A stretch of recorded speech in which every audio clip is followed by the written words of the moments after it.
Bonjour à tous, aujourd'hui nous allons voir la correction sur la maîtrise du bilan comptable. Si vous souhaitez avoir l'énoncé de cette application, rien de plus simple, vous allez en dessous de la vidéo, il y a un petit lien où vous pourrez accéder à mon livre. C'est parti maintenant pour la correction de ce bilan comptable. Alors, nous avons différents éléments de l'entreprise Lefranc et notre objectif c'est d'établir son bilan au 31 décembre. Dans un premier temps. Donc nous avons, pour commencer, des frais d'établissement. Alors les frais d'établissement, ce sont donc des frais qui permettent en fait de créer l'entreprise. Ce sont les différents éléments de constitution. Donc ces éléments sont des biens. Comme ils servent à réaliser l'entreprise, constituer l'entreprise, ils vont rester plus d'un an dans l'entreprise. Donc ce sont des actifs immobilisés et comme ce sont des frais, ils n'ont pas de corps, ce sont donc des immobilisations incorporelles.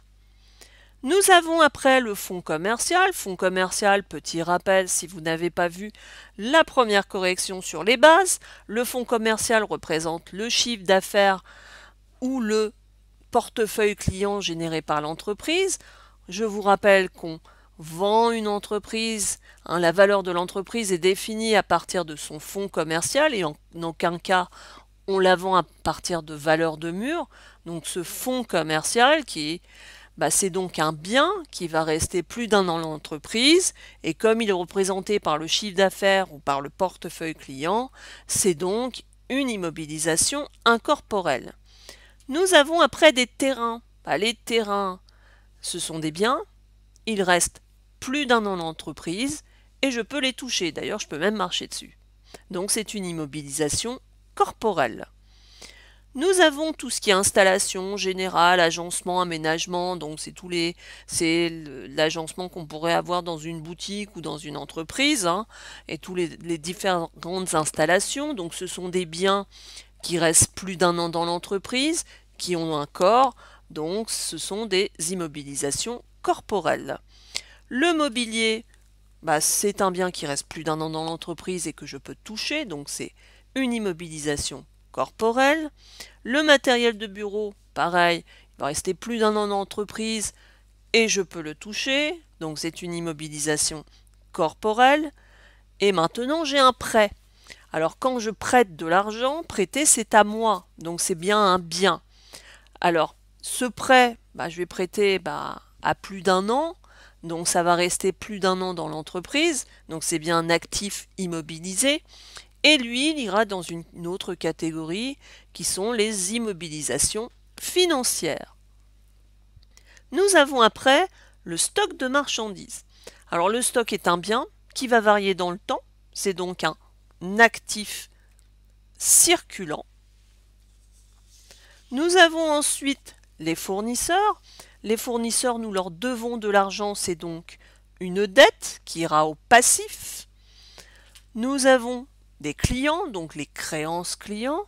Les clients, ils nous doivent de l'argent. Donc quelque part, c'est un bien. C'est pas quelque part, c'est donc un bien.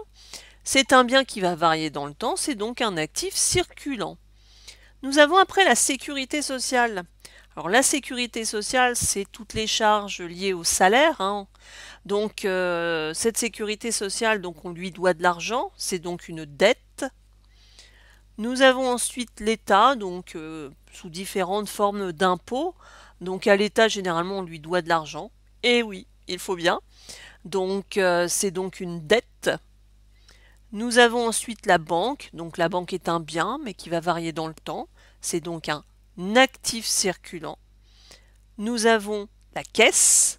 La caisse, pareil, c'est un bien qui varie dans le temps, c'est donc un actif circulant.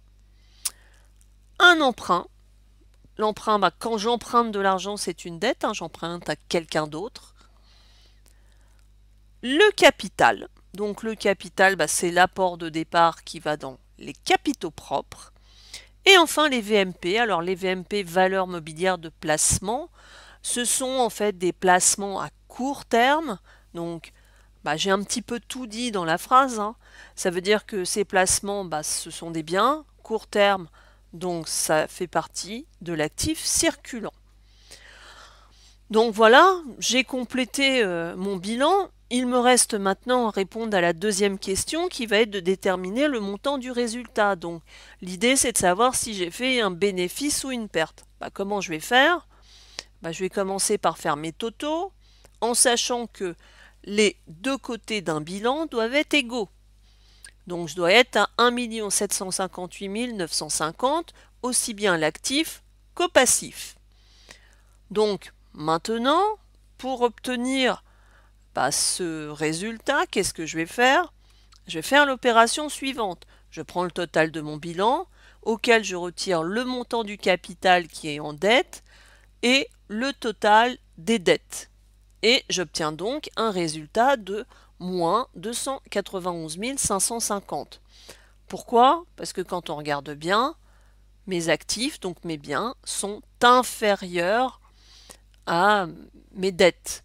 Donc si j'ai moins de biens que de dettes, je vais donc réaliser une perte de moins 291 550. Donc après, il me reste à faire mon petit total 1 et j'en ai fini avec mon bilan.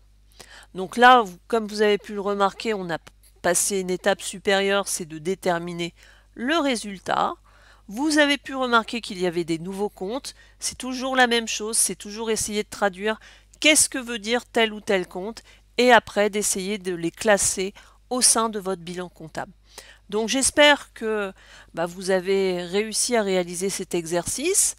Maintenant, je vous invite, pour être sûr de vous et pour être expert dans la matière, à passer au niveau supérieur qui est donc le niveau expert. En attendant, je vous dis à bientôt pour un autre tuto.